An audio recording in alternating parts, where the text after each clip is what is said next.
Excellencies, dear colleagues, it's a pleasure to join you today afternoon, to launch India's candidature to serve as a non-permanent member of the United Nations Security Council for the term 2028-29.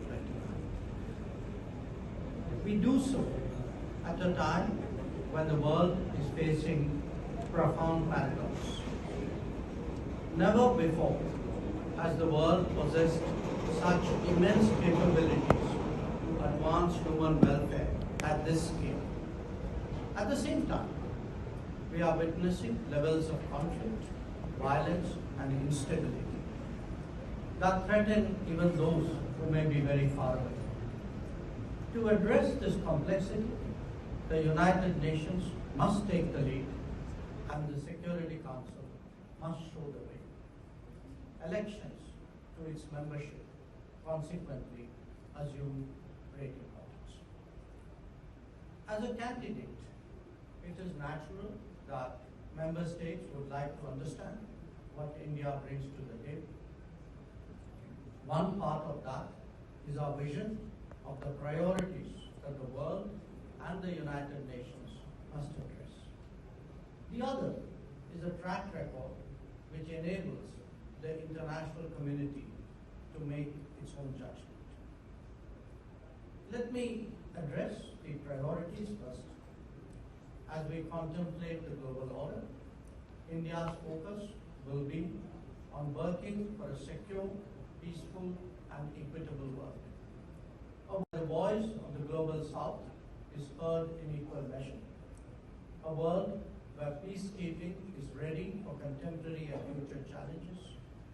A world where multilateralism reflects contemporary realities and provides effective solutions, not remain a bystander. A world where the promise of technology is fully realized while safeguarding against its misuse and misapplication. A world as well whose oceans are safe and secure so that maritime lifelines are not threatened. A world where the scourge of terrorism is countered by choking the resources that feed it. And a world where climate action and climate justice, clean energy transitions, and sustainability are both valued and pursued. Excellencies and colleagues, recent developments have only demonstrated that peace, progress, and prosperity cannot be sustained in a fragmented manner. We are too tightly bound, whether it is through supply chains, technology, or communication. The world must therefore focus on holistic advancement, both as individual nations and as the international community. But that journey can only be undertaken effectively when global order is valued and rules are respected. This puts a premium on norms, on trust, and on integrity. And that, ladies and gentlemen, is the approach that India offers. Securing holistic advancement through norms, trust, and integrity. That is Shanti as an acronym, which is our word for peace. More on our priorities. Like many nations that emerged independent again after decolonization, India is convinced that peace is strengthened by participation, not achieved by domination. The world is inherently pluralistic, and the United Nations itself is constituted on the basis of sovereign equality. It is imperative that globally consequential decisions and policies are made through adequate deliberation. For that reason, we have held the Voice of Global South summits to forge common ground on important issues.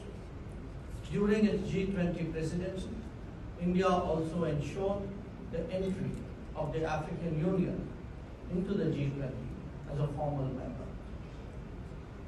Our development partnership spans more than 100 member states across Asia, Africa, and the Pacific, Latin America, and the Caribbean. When major conflicts occurred, India has also enhanced global awareness about their implications for food, fuel, and fertilizer security. We commit to present the concerns of the Global South on international peace and security before the Security Council. Colleagues, we are all aware that global governance has to reform in order to transform. For that to happen, multilateralism must be democratic, representative, and effective. There will be understandably different points of view and divergent interests on the major issues of the day.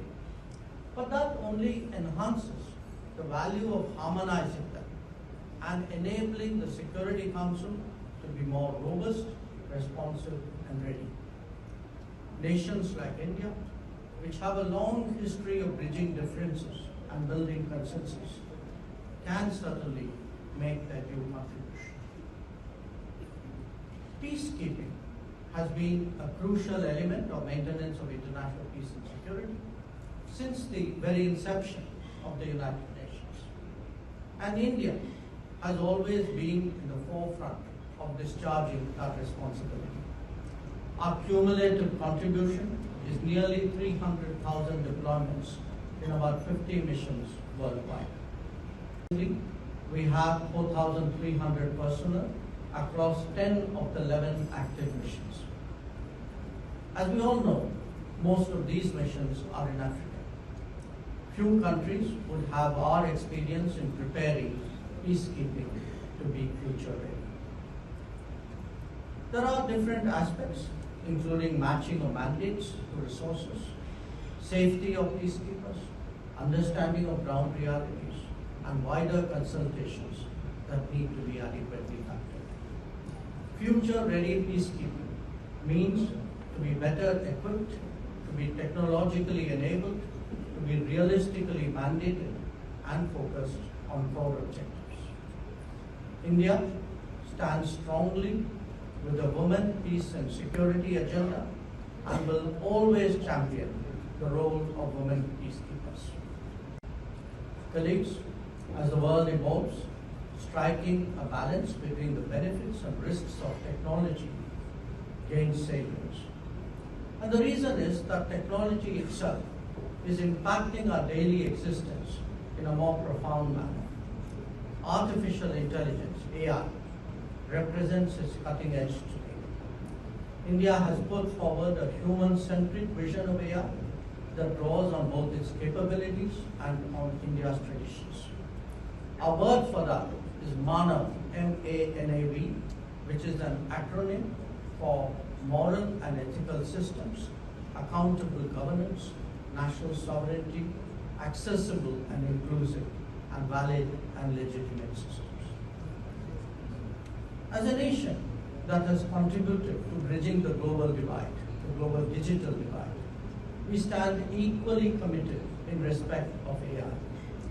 That is why the recent AI Impact Summit in India was based on a vision of AI for all.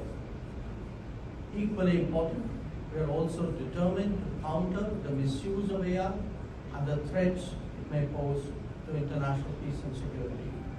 Friends, in an era where supply chains connect our economies, the world is also increasingly focused on securing the maritime commerce. Recent events have only underlined the need to do so. The challenge begins with ensuring adherence to relevant international law, specifically the UNCLOS. Our collective interest is in maintaining safe and unimpeded flow of maritime commerce where required. Those nations with requisite capabilities must cooperate to combat piracy as well. The safety of seafarers is another major concern thrown up by developments in the Gulf. Promoting search and rescue missions, providing humanitarian assistance and disaster relief, HADR, and encouraging capacity building while sharing best practices.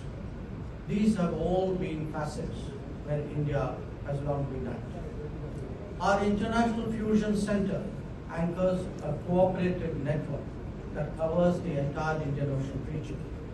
We will endeavor to ensure that these issues get the attention they deserve in the Security Council. Colleagues, even as the world strives to sustain growth and promote prosperity, some long-standing challenges continue to confront us. Significant among them is terrorism. For far too long, our efforts have concentrated on countering its symptoms. But that would only give us limited results unless we are focused on constricting its resource base. Our commitment is to concentrate on countering terror financing and encourage objective and evidence-based proposals for listing of terrorist groups. Ladies and gentlemen, when India advocates Vasudhaiva Kutumbakam, that is world as a family, as an approach, we don't simply preach, we practice it as well. So let me share with you today a few recent examples of our contribution to global well-being. One, in maritime security, India makes wide-ranging and regular contributions, including in anti-piracy, counter-narcotics, and anti-trafficking operations. Apart from the fusion center that I spoke about in India, our forces are protecting sea lanes across the Indo-Pacific, specifically the northern and southern Arabian Sea, Gulf of Aden, Malacca Straits, and even in the Gulf of Guinea. A long record of peacekeeping is today extended to offering training and capacity building to 98 nations in the Delhi Center of UN Peacekeeping, are reflected in the awards by the United Nations to two of our women officers recently. 3. In disaster response, through Operation Amistad just this month, an Indian field hospital and medical contingent rendered immediate treatment and relief after the earthquake in Venezuela. Let me give you a fourth example. UNRWA recognizes, UNRWA recognizes India as its top emerging donor. We have only yesterday at the Palestine Donor Group meeting in Brussels, additionally committed to setting up a specialty hospital, an artificial limb fitness center, and a vocational training institute for Palestine. This is in line with our long-standing support for a two-state solution.